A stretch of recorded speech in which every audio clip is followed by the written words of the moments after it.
Bismillahirrahmanirrahim. Assalamu alaikum. I am Dr. Sidra and today we will discuss applications of PCR. So PCR के steps तो हमने समझ लिए हैं, डीनेचुरेशन, अनीलिंग, एक्सटेंशन, बट एक important question अभी रहता है कि इन सब का फ़ायदा क्या है, पीसीआर रियल लाइफ में कहाँ यूज़ होता है। आज की वीडियो सिर्फ एप्लीकेशंस पर है एंड ट्रस्ट मी, ये लिस्ट देख के आप लोग रियलाइज़ कर लेंगे कि पीसीआर लिटरली हर जगह होता है। हॉस्पिटल्स में, रिसर्च लैब्स में, कोर्ट्स में, इवन क्राइम सीन्स पर यूज़ होता है।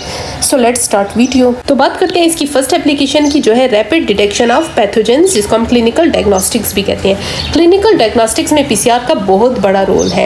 इसमें कुछ ऐसा होता है कि पेशेंट के ब्लड में, स्लाइवा में ये डिटेक्ट किया जाता है कि उस पैथोजन का आरएनए या डीएनए तो प्रेजेंट नहीं है। अब जैसे लेट्स सपोज कोई भी डिजीज़ है, हम यहाँ पे टीबी की एग्जांपल ले लेते हैं, ठीक है ना। अगर टीबी जो है वो बैक्टीरिया से स्प्रेड होती है, बैक्टीरिया की वजह से जो है ये डिजीज़ होती है। तो जिस पेशेंट को जो है टीबी टाइप के जो है वो सिम्टम्स हैं, मतलब कफ वगैरह है, फीवर है, तो उसका ब्लड लिया जाता है एंड उसके ब्लड में जो है उसके टीबी के जो बैक्टीरिया काज करता है उसका पीसीआर किया जाता है। पीसीआर में जो है अगर वो टीबी वाला बैक्टीरिया प्रेजेंट है ना, तो वो पीसीआर उसको एम्पलीफाई कर देगा, उसकी बहुत सी कॉपीज़ बनाएगा। तो एज अ रिज़ल्ट हमें पता चल जाएगा कि यस, इस पेशेंट के ब्लड में टीबी वाला बैक्टीरिया प्रेजेंट था। लेकिन अगर वो बैक्टीरिया प्रेजेंट ना हो तो हमारे पास रिजल्ट में कुछ नहीं आएगा, कोई एम्पलीफिकेशन में जो है ज़ीरो रिजल्ट आएगा। इट मीन्स कि वो डीएनए ही प्रेजेंट नहीं था। अगर टीबी वाला बैक्टीरिया प्रेजेंट होता है तभी उसकी एम्पलीफिकेशन होगी ना। तो इस तरह से हम किसी भी डिजीज़ के लिए इसको डिटेक्ट कर सकते हैं। इसमें एक एग्जाम्पल है कोविड-19 डिटेक्शन। कोविड-19 के दौर में आप लोगों को याद होगा, बहुत से लोगों ने बहुत सी टेस्टिंग की थी जिसमें पीसीआर बहुत ही कॉमन था। इसमें आरटी-पीसीआर, जिसको हम रियल टाइम पीसीआर कहते हैं, यूज़ किया जाता है। पीसीआर के आगे बहुत सी टाइप्स हैं जो हम किसी और वीडियो में कवर करेंगे। एक होता है इसमें real time PCR. Real time PCR में आपको क्वांटिटेटिव प्लस क्वालिटेटिव वैल्यूज़ मिलती हैं। क्वांटिटेटिव प्लस क्वालिटेटिव का मतलब ये है कि एक तो आपको ये पता चलता है कि पैथोजन प्रेजेंट है या नहीं, दूसरा ये भी पता चलता है कि ये कितनी अमाउंट में प्रेजेंट है, ये ज़्यादा प्रेजेंट है या कम प्रेजेंट। दूसरी इसकी एग्जांपल है टीबी डायग्नोसिस में ये बहुत यूज़ होता है।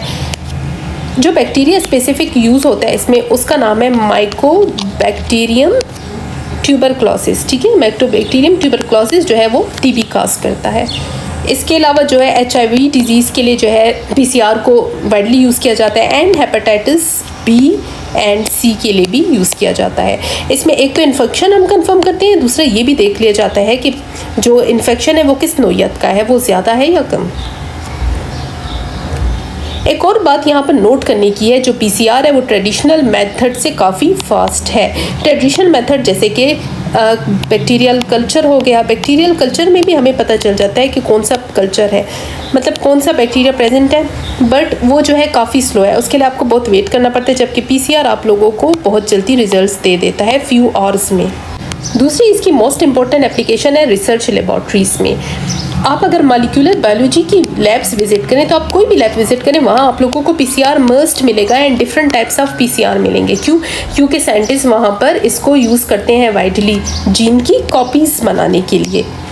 ये जीन की कॉपीज़ इसलिए बनाते हैं कि उनको कोई भी सीक्वेंस स्टडी करना होता है या कोई भी एक्सपेरिमेंट सेटअप करना होता है, तो उसका जो फर्स्ट स्टेप होता है वो पीसीआर ही होता है। पीसीआर से एम्पलीफिकेशन के बाद ही वो फर्दर स्टेप्स को कैरी आउट करते हैं।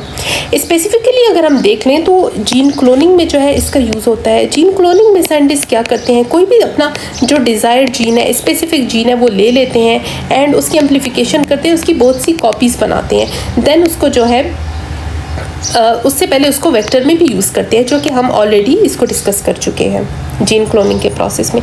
तो इस तरह से जो है इंसुलिन के अलावा बाकी जीन्स के लिए भी इस मेथड को यूज़ किया जा सकता है। इसके अलावा साइंटिस्ट इसको जीन एक्सप्रेशन स्टडीज़ में भी यूज़ करते हैं। जीन एक्सप्रेशन स्टडीज़ में कुछ इस तरह यूज़ होता है कि हम जो है ये देख सकते हैं कि कौन सा जीन जो है वो एक्सप्रेस हो रहा है एंड कौन सा नहीं हो रहा, तो ये भी हमें आरटी-पीसीआर से पता चल सकता है। इसके अलावा म्यूटाजेनेसिस के जो एक्सपेरिमेंट होते हैं, म्यूटाजेनेसिस के एक्सपेरिमेंट में हम क्या करते हैं, इसमें जो है हम खुद से म्यूटेशंस जो है वो इंट्रोड्यूस करते हैं, ठीक है। म्यूटेशंस जो है हमेशा जो है वो हार्मफुल नहीं होती, वो यूज़फुल भी होती है एंड साइंटिस्ट उसको खुद भी इंट्रोड्यूस करते हैं। म्यूटेशन इंट्रोड्यूस करने से कुछ अच्छे कैरेक्टर्स भी आ सकते हैं, चाहे वो प्लांट है, एनिमल है, ह्यूमन है, उसमें, ठीक है। तो उन स्टडीज़ में भी हम देन पीसीआर यूज़ करके उसको कंफर्म करते हैं एंड अपने एक्सपेरिमेंट्स को प्रोसीड करते हैं। नेक्स्ट इसकी एप्लीकेशन है डिटेक्टिंग जेनेटिक म्यूटेशंस, मतलब जेनेटिक डिजीज एंड कैंसर। तो कुछ डिजीज ऐसी होती है ना जो कि म्यूटेशंस की वजह से होती है। एक छोटी सी म्यूटेशन भी बहुत बड़ी डिजीज काज कर सकती है। अगर हम इसकी एग्जांपल्स को देख लें तो सिकल सेल अनीमिया को आप ले लेते हैं। अब जो सिकल सेल अनीमिया है ना, वो बीटा ग्लोबुल जीन की में सिंगल म्यूटेशन से होता है। बीटा ग्लोबिन जीन की एक सिंगल से पॉइंट में म्यूटेशन होती है, ठीक है। तो पीसीआर जो है ना, इस म्यूटेशन को बहुत ईजिली डिटेक्ट कर सकता है। इवन फीटस में भी बिफोर बर्थ भी जो है प्रीनेटल डायग्नोसिस जो है वो कर सकता है, ठीक है। जो बिफोर बर्थ डायग्नोसिस होती है उसको हम प्रीनेटल डायग्नोसिस कहते हैं, एंड पीसीआर जो है वो भी कर सकता है for sickle cell anaemia. Cystic fibrosis की डिजीज़ में CFTR जीन में म्यूटेशंस होती हैं जो कि पीसीआर के थ्रू ईजिली डिटेक्ट की जा सकती हैं। नेक्स्ट है इसमें थैलेसीमिया जो कि एक जेनेटिक डिजीज़ है जिसमें जो है ब्लड की बहुत ज़्यादा कमी रहती है, एंड पाकिस्तान में ये काफ़ी कॉमन है। इसमें भी पीसीआर बेस्ड स्क्रीनिंग की जाती है। इसके अलावा कैंसर के लिए भी जो है यूज़ किया जा सकता है, स्पेसिफिकली जो जेनेटिक कॉजेज़ की वजह से हो। जैसे कि जो ट्यूमर्स होते हैं ना, ट्यूमर्स में एबनॉर्मल सेल्स में स्पेसिफिक म्यूटेशंस होती हैं। देखिए, एक नॉर्मल सेल है हमारे पास, एक एबनॉर्मल सेल है। तो ये नॉर्मल सेल एबनॉर्मल क्यों बना है? ये म्यूटेशंस की वजह से ही बना है। म्यूटेशंस की वजह से जीन्स में कुछ ऐसी चेंजेस हुई हैं जिसने इसको नॉर्मल नहीं रहने दिया, इसने इसकी एबनॉर्मल ग्रोथ की है, और म्यूटेशंस की वजह से ये बहुत ज़्यादा इसने सेल डिवीजन शो की है, इतनी कि ये कैंसर सेल बन गए। तो कैंसर में जैसे कि अगर हम ब्रेस्ट कैंसर को देख लें तो BRCA1 एंड BRCA2 जो है जीन में म्यूटेशंस होती हैं। इसी तरह से अगर आप लोग जो है कोलोरेक्टल कैंसर को देख लें तो उसमें जो है CKRAS जीन में म्यूटेशंस होती हैं। तो इन जीन्स को जो है हम पीसीआर के थ्रू डिटेक्शन कर सकते हैं एंड इन कैंसर्स को डायग्नोस कर सकते हैं। तो इस तरह से जो है हम अर्ली डिटेक्शन भी कर सकते हैं पीसीआर के थ्रू, एंड स्टार्ट में ही इसको रोक सकते हैं। और अगर हमें स्पेसिफिक जीन का पता चल जाए ना, कि जैसे कि लेट सपोज ये वाली इन जीन्स में म्यूटेशंस है, तो उसका बेनिफिट एक ये होता है कि टारगेटेड थेरेपी यूज़ की जाती है। और टारगेटेड थेरेपी जब यूज़ की जाए किसी भी डिजीज़ के लिए ना, तो उसके रिजल्ट्स काफ़ी अच्छे होते हैं, उसको हम जल्दी प्रिवेंट कर सकते हैं। नेक्स्ट है genome analysis and DNA sequencing. अब जीनोम एनालिसिस का मतलब क्या है? जीनोम एनालिसिस का मतलब कुछ ये है कि हम पूरे जीनोम को स्टडी कर रहे हैं, फुल जीनोम को, फुल जीन्स के, मतलब हमारे जीनोम का मतलब है कंप्लीट सेट ऑफ जीन्स जो होते हैं हमारी बॉडी में, कि मतलब कौन से जीन्स हैं, वो कहाँ प्रेजेंट हैं, क्या करते हैं। तो पीसीआर जो है यहाँ भी यूज़ होता है, ठीक है। पीसीआर क्या करते हैं? वो स्पेसिफिक रीजन्स को एम्पलीफाई करता है। तो एनालिसिस से पहले हम पीसीआर को यूज़ कर सकते हैं एंड जीनोमिक स्टडीज़ भी कर सकते हैं। नेक्स्ट है हमारे पास DNA सीक्वेंसिंग। DNA सीक्वेंसिंग का मतलब ये है कि हमें एग्जैक्ट सीक्वेंस का पता करना है DNA में, ठीक है ना, कि मतलब एडेनिन है तो DNA में कहाँ प्रेजेंट है, थाइमीन कहाँ पे है, किसी भी सीक्वेंस में G कहाँ पर है, गोनिन साइटोसिन कहाँ पर है। तो इस ऑर्डर को जो है देखने के लिए हम PCR यूज़ करते हैं। आजकल NGS का नेम सुना होगा आप लोगों ने। NGS कहते हैं नेक्स्ट जनरेशन सीक्वेंसिंग को। ये एक सीक्वेंसिंग मेथड है एंड आजकल वाइडली यूज़ किया जा रहा है। तो इससे पहले भी PCR बेस्ड एम्पलीफिकेशन मस्ट होती है, देन हम NGS कर सकते हैं, एंड NGS की वजह से जो है बहुत ज़्यादा स्टडीज़ की जा रही हैं। इसके अलावा एक और ओल्ड सीक्वेंसिंग मेथड भी मौजूद है जिसको हम सेंगर सीक्वेंसिंग कहते हैं। सेंगर सीक्वेंसिंग में जो जिसको हम क्लासिकल सीक्वेंसिंग भी कह सकते हैं, उसमें जो है PCR जैसी रिएक्शंस ही यूज़ किए जाते हैं। तो बेसिकली आप लोग कह सकते हो कि सीक्वेंसिंग एंड PCR जो है रिलेटेड है और एक ही टाइप की प्रोसेसेस हैं। इसके अलावा जो बड़े बड़े जीनोम प्रोजेक्ट्स रन किए जाते हैं उनकी बेसिस भी PCR ही होती है, जैसे कि ह्यूमन जीनोम प्रोजेक्ट्स।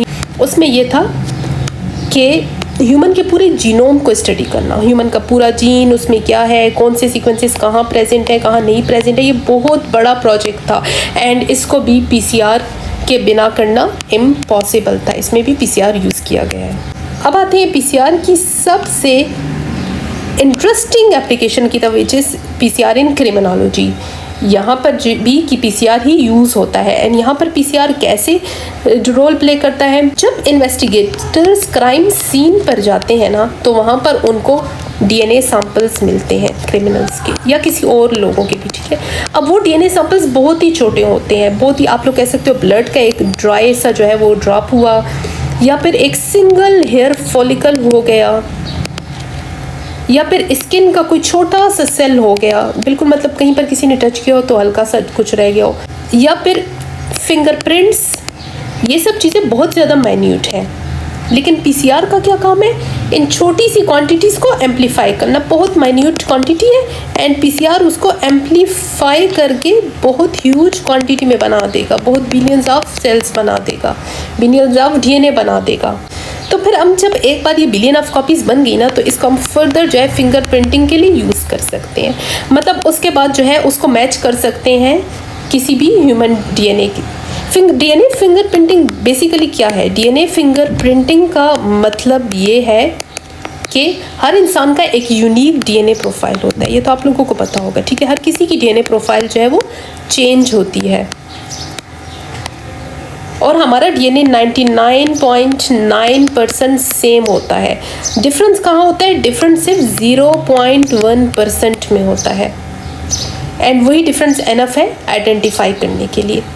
तो हम जो है इस तरह से अगर किसी जो है माइन्यूट से अमाउंट के डीएनए को भी एम्पलीफाई करके बिलियन ऑफ कॉपीज़ बना लेना, तो उसको फिंगर प्रिंटिंग के ज़रिए ह्यूमन के डीएनए के साथ मैच कर सकते हैं एंड क्रिमिनल्स को आइडेंटिफाई कर सकते हैं। डीएनए में कुछ स्पेसिफिक रीजन प्रेजेंट होते हैं जिसको हम कहते हैं एसटीआर। एसटीआर का मतलब है short tandem repeats. Short tandem repeats में होता क्या है? बेसिकली ये वो रीजन्स है ना जहाँ पे शॉर्ट सीक्वेंसेस बार बार रिपीट होते हैं। जैसे हम कहें CGA है, फिर CGA होगा, देन CGA होगा, लेकिन ये जो रिपीटेशन काउंट है सब में डिफरेंट होता है। जैसे मुझ में 3 हो, आप में 5 हो, किसी और में 7 हो, इस तरह से। तो हर इंसान का चूँकि ये डिफरेंट होता है, तो इस बेसिस पर भी हम पीसीआर को एम्पलीफाई करके देन उससे एनालिसिस कर सकते हैं एंड आइडेंटिफाई कर सकते हैं इंडिविजुअल्स को। और इसके अलावा हम इसमें पैटर्निटी टेस्टिंग भी कर सकते हैं। पैटर्निटी टेस्टिंग में का ये मतलब है कि अगर कोई बच्चा है, उसका नहीं पता चल रहा कि उनके पेरेंट्स कौन है, कोई वो गुम वगैरह हो गया, तो उनके जो है जो मतलब सस्पेक्ट हो, जिनका पता हो, उनके डीएनए के साथ मैच करके हम देख सकते हैं।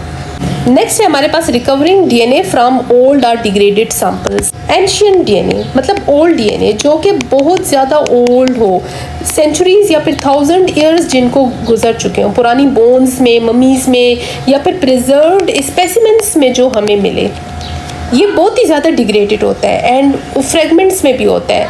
उसका जो डायरेक्ट एनालिसिस है वो इम्पॉसिबल है, ठीक है। आप खुद सोचिए 1000 ईयर्स पुराना डीएनए है तो उसमें क्या रहेगा।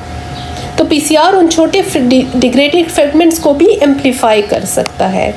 अगर इवन फ्यू इंटेक्ट कॉपीज़ हैं, पीसीआर उन्हीं इनफ कॉपीज़ में कन्वर्ट कर सकता है फॉर एनालिसिस। तो ये बहुत ही इसकी इंटरेस्टिंग एप्लीकेशन है। इसकी एग्जांपल है वाइल्ड लाइफ फॉरेंसिक्स, जो बहुत सी इंडेंजर्ड स्पीशीज़ हैं, ठीक है। मतलब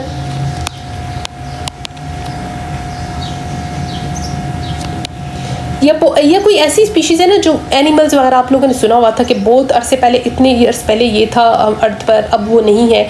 तो ये सब हमें पीसीआर की बेसिस पर ही जो पुराने रेमिनेंट जो क्लूज मिले हैं उसी की बेसिस पर है। लेकिन ये आप लोग याद रखें कि ये वाला जो एप्लीकेशन है ना, ये करना इतना आसान नहीं होता। इसमें कंटेमिनेशन बहुत ज़्यादा होती है।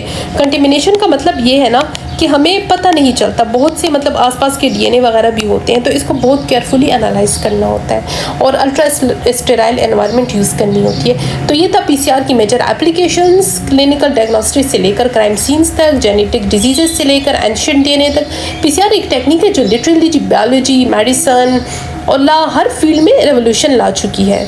अगर आपको वीडियो अच्छी लगी है तो वीडियो को लाइक एंड शेयर ज़रूर करें, और अगर आप लोगों ने मेरे चैनल को सब्सक्राइब नहीं किया तो इसको सब्सक्राइब भी करें ताकि मेरी और वीडियोस आप तक पहुंच सकें। नेक्स्ट वीडियो तक के लिए मुझे इजाज़त दीजिए। अल्लाह हाफिज़।